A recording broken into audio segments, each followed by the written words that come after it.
All right, so welcome to Doc's Dock.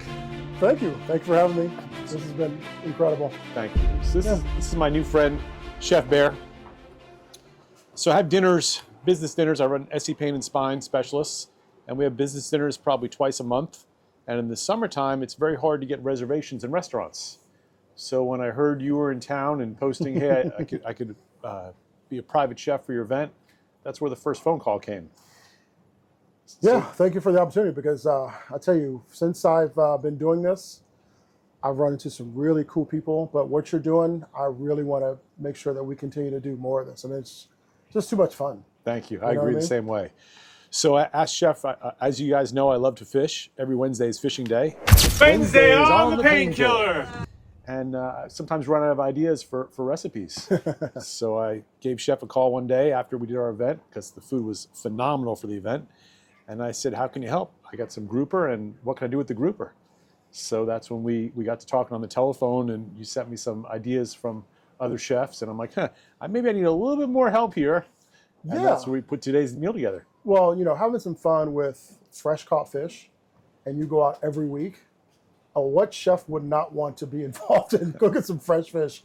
So the ideas I was trying to come up with was anything that was just really simple, but teaching you new techniques so that you could take whatever you brought in and do something different every time to make it exciting. Because I know that with the followers that you have, they would love to see some different stuff that you're doing because if you're having fun with it, they're going to have fun with it. So however I can help, that's what I want to do. It's pretty exciting. So we'll start out with, we did the succotash. I guess that's what we started with first. Succotash first? We started with the bacon. This? Yeah, today. So we did the bacon. We don't want to call it succotash because people are going to think lima beans. All right, so not succotash. Yes. Well, how would pork belly hash. How would you describe it then? What was the best descriptive way? I don't have Chat GPT here. What would be the best descriptive way to? Well, what would you call this? I would just call it a pork belly hash that we then put jalapenos, fresh tomatoes, the roasted corn, and to serve it with what we served it with. I don't know if you want to go into that right now. Or... Oh, no, I got to keep on going. Keep on going. How do you say it? Okay. Yeah, how do you say it? So it's just a pork belly hash that has roasted corn, jalapenos. We had fresh tomatoes. And then we added pistachios. The fact that you love pistachios, I'm like, okay, we can do this. And we put those pistachios in a couple of ingredients. That was fantastic. And then we did the chimichurri, which is the first time for me. Yeah. So a versatile sauce. You can make it as herby if you want, as much vinegar as you want.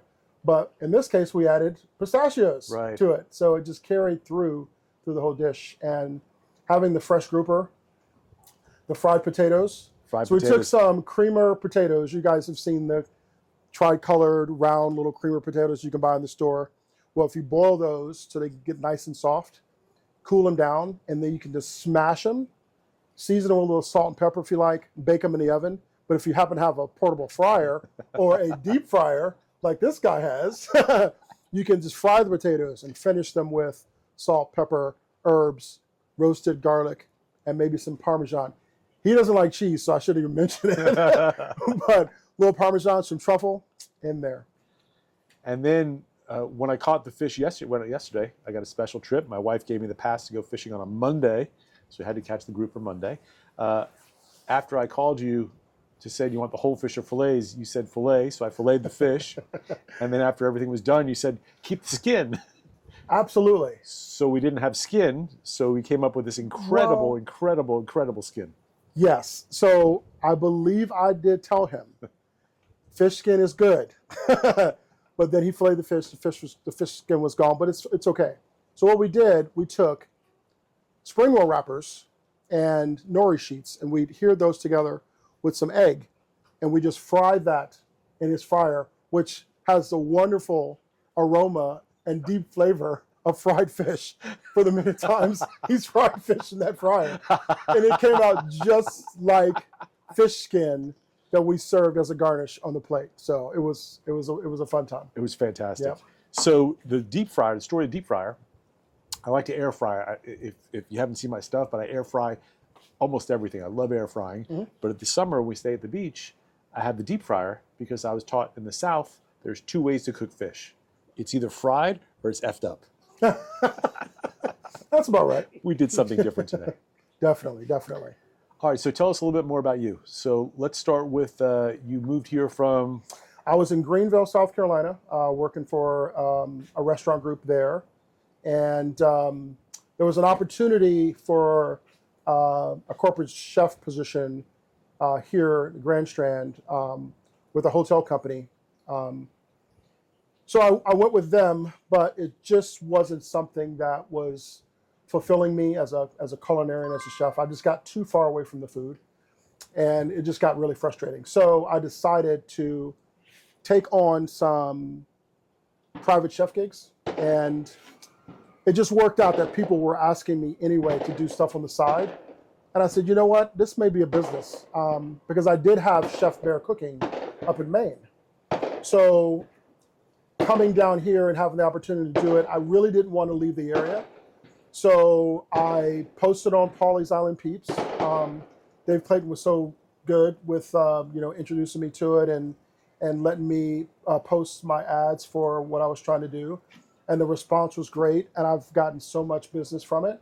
And I met someone like yourself. So, and I'm following you with everything you do. And now that we put this together, it just makes it that much more special. Having the freedom to be able to do what I want to do culinarily, but at the same time, being able to curate a menu for someone for with whatever type of event they have or celebration, whether it's a low country boil, whether it's a oyster roast, anything can happen. So I'm the one that can put it together because I just love to cook. I just love what I do. So if I can do it in this way and have this much fun, you can't pull me away from this. Where do you get your inspiration from?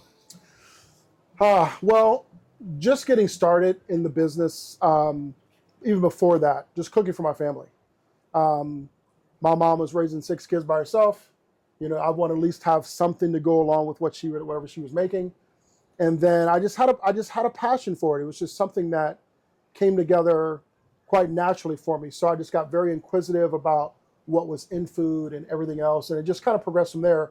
But one of the things that really helped me is my uncle. He was working as security at a really nice Italian restaurant that did parties, and he would just guard their cars and everything. And he told me one day, he says, if you want to be a chef, you find out who the best chef in town is, and you ask them what it would take to become them. And it was my best advice I ever got. And that's what I did. And everything after that allowed me to go to do my apprenticeship, at the Greenbrier, to be able to go to different competitions, being a member of the American Culinary Federation, and then just everything that I've been able to experience, going overseas and cooking, and just the opportunities to be able to travel and learn different things, different cuisines. You just become passionate because the better you get at it, the more you want to do it. And then the ultimate thing is actually taking what I've learned and passing it on to others. People that work for me in the kitchen know they're going to learn not just how to cook, but how much things cost, the business end of it, because you always hear about these chefs that can cook you a great meal, but they couldn't tell you how much it cost. So I thought it was important to be able to have that balance. So if I ever wanted my own business, I knew the financial side of it and the culinary side. But no matter what, if you don't have passion for what you're doing and take the time to learn the basics and then expand on it with your own creativity, which you're passionate of, that's what can really make you go really far with what you're doing. So can you tell I love what I do? Fantastic. It's absolutely fantastic. I just so more of it. So Chef Bear Cooking is going to, am I talking myself? You go. This is great. You go. No, I just want to progress in a way that I bring different things to my arsenal. Like, I'm going to start acquiring some more equipment so I can do a pop-up oyster roast or a pop-up barbecue or a low country boil. But at the same time, be able to do the almost Michelin star type presentations of food and everything in between. So to offer that and help my business grow means I'm going to eventually be able to bring on some staff, and I can then work with them on what they want to do to become better as culinarians and business people. Fantastic. Yeah, that's the goal. So whether it's a brick and mortar, a ghost kitchen, I'm going to keep this small. I'm not going to go like over 100 people. I don't want to be a 200, 300, 400 person wedding caterer. I really want to have this small niche because all those other places will send those parties to me and I'll take them because those are the ones that are very intimate. You're right there with them. You can have fun and it's not stuffy, you know? So if you're going to do this and you love this, you have fun with it. It's not a job. Absolutely. This is just incredible and wouldn't want to ever stop. Absolutely. So, yeah. Fantastic. No, but thank you, man. So I'm not saying this is it. I just, I just love the opportunity to be able to just do what I do and say what I have to say about It was fantastic. how well it can be done. So tonight I cook fish all the time. Right. My wife and daughter already said it was the best fish they've ever had that I've cooked, which I'm taking credit for. Go right ahead. So really, you up my game. I'm a hero now, once again in my family's eyes. And I Well, appreciate that. Now you know what the task is. Right. We got to one up that. Now we know. got to just keep pushing the envelope. You right? made it hard for me. Well, the next time I think we'll have it so that you will cook, and I will just teach you exactly how to do the techniques. Right. If you need a little help every once in a while, I'll get in there. Maybe 'Cause I'll sometimes share- I can't help myself. Chef Bear GPT. Oh my goodness! There you go. Oh wow! You just went there, didn't you? I did. It's Oh, my fantastic. goodness. Yeah, So, your favorite thing to cook? So I get this question all the time, like either my favorite thing or signature dish, and it's I love the next meal. It's the challenge of okay, how many different ways have you done chicken? How many different ways have you done lobster? But the next time you do it and you hear the comment you just made, how many times have I made grouper? How many times have I made any type of fish? And then for him to tell me it's the best fish he's had in his family, that is the best dish that I would ever want to do, is the next one that makes him feel like that. That was incredible. Really was incredible. Thanks, man. Wow. Okay, so television shows or movies for people out there. What does a chef watch? I know the big question. Go ahead. That's what I was waiting for. Go ahead. Do you watch the show The Bear? And actually, yeah, I've watched a few episodes, but I actually love like Top Chef, more realistic type cooking shows. If there was a cooking show that I would watch, I was really big into. Obviously, you know, everybody watched Game of Thrones back in the day, but right now I'm actually not spending a lot of time watching TV because I am so busy. If I was to get into watching any shows right now, I don't know what's one right now that you're watching that you love. Man, I'm so stuck into 80s, so I'm anything Sopranos-ish. So Mobland was fantastic. Ray Donovan, fantastic. Those are good shows for me. Mobland was really good, and then also Landman. I saw Landman. That sure. television show, that was killer. That was killer. Maybe you guys can give us some suggestions as to what show I should be watching. There you go. I was thinking chef shows. It's hard to say. Mm-hmm. Things like Silence of the Lambs All right, Anthony Hopkins. or Cannibal Afterwards, Oh yeah, I don't actually, I know. love that series of movies though. But yeah, where they cook and kill. they cook and kill. Sorry. So let's talk about you on the doctor's table. You cutting up. You're doing like your own knife work, Right. right? Right. On people? Right. Back pain, mostly back pain. Cutting people open, clinical research. We do it all. SC Pain and Spine. We're doing it for here 21 years. It's all good stuff, but a lot of similarities to what you do, what I do. Yeah, that's Hands what are I was clean, getting at. Clean workstation, have everything laid out in front of you Yep. before you go.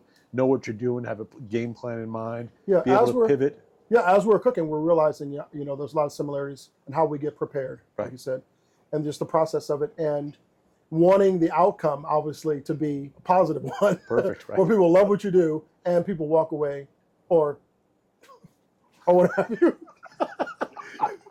from their top Positive outcomes. Positive outcomes, exactly. My goodness, we've had too much fun today.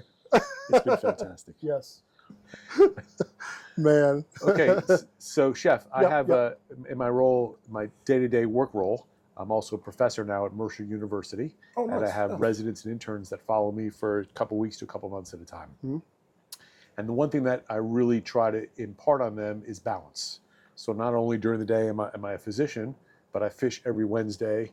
I spend time with friends. I like to cook. It's more than just one thing. I'm not unidimensional. It's not just, oh, he's just a doctor, he's just a professor, he's just a fisherman, he's just a chef, he's just a dad. I wear plenty of hats. So maybe about balance. So how do you balance your time from chef? What else do you do?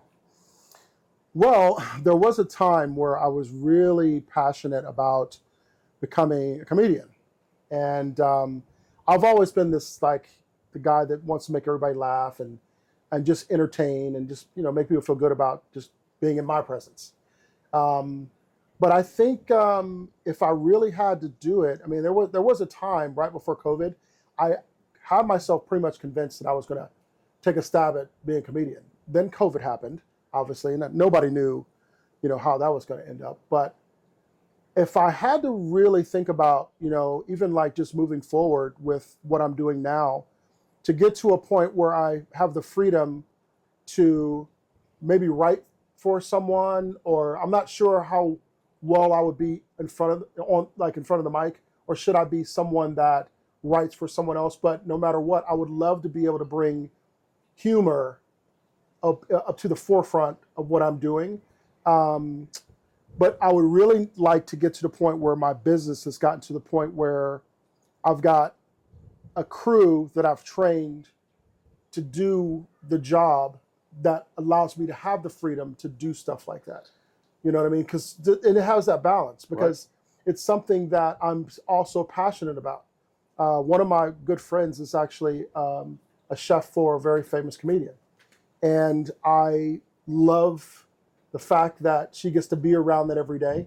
So I'm kind of envious of that. But I can actually create my own comedic world, with what I want to do here. So there's plenty to laugh about, because the restaurant business has plenty of comedy that just naturally happens. So it's a lot of low-hanging fruit, if you know what I mean. So again, back to similarities. So I'm a Yeah. professor. I teach.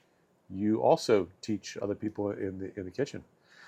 Where do you see yourself in 5 years? So in 8 months, you've accomplished so much. Where do you see yourself in 5 years, in 10 years? I don't know what your horizon is for retirement. If you ever retire, I don't know. Well, I don't know. I would like to think that my social media presence gets bigger, so that I have more people that I could reach.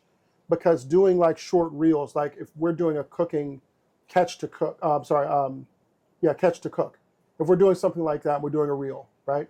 And that picks up, and I can do more of that. Maybe I'm doing that for people at their home who wants to learn how to cook a different dish. And that's something that people gravitate to, because, it's not always the fancy stuff, to be able to just cook something and teach someone else that, either in their home or something like that. I would really love that to be something that social media presence, but doing stuff like that. But that means having my business be doing well enough so that I can do that. But when it's all really kind of like said and done, I would like to think that I have taught the people that work with me how to do what I do, so that if they have dreams and aspirations to eventually own their own restaurant, run their own kitchen, I've given them the tools to do so. So it allows me to then segue to whatever the next thing is, because I think these guys that follow us will let us know what they want more of us, and then we should give it to them. So the more we do this, the more we find out what people want. Right. Because that's what I like to do. And as chefs, as comedians, I would say I'm a comedian, like to please people. So that would be the end goal, just to continue to do that, however I can do it. Fantastic. So, One last question. sure. If our roles were reversed and you were a doctor, what type of doctor would you be? Proctologist? No, sorry. Sorry, comedian. What? Too soon? No? I would probably be, I'm not really sure. Maybe a dermatologist, where I can shave thin pieces of skin off people like I do with When I'm in the kitchen, I don't know. That's a good question. Fantastic. I'll tell you what type of doctor do you think I would best fit as a doctor? What do you think I would? Whew, that's a good question. Hey, well, you know, got full of questions here, so. I'm going with psychiatrist. Psychiatrist. You know, as a chef, because you are working with people in a very stressful environment with a lot of different personalities, a lot of issues, you do become a psychologist, a psychiatrist, mom, dad, any kind of therapist There you go. for those that need it in those very stressful times. So I guess that probably would be what I would do, is be a psychologist or someone who helps the mental state of those come into this crazy business. Fantastic. And then a telephone number if you want to reach you. How can people reach you? You can reach me at chefbearcooking.net, which is my website. You can see me on YouTube. It's a hashtag chefbearcooking. And then my phone number is 706-982-5853. Call me and ask me any questions you have about anything I can do for you, from the smallest little gig like date nights, which are very popular now, to a wedding, everything in between. I will try to curate a menu that would wow you and have a memory that you can always take with you. Fantastic. Thanks, man. Chef. Awesome. Awesome. Thank you so much. Bye, everybody.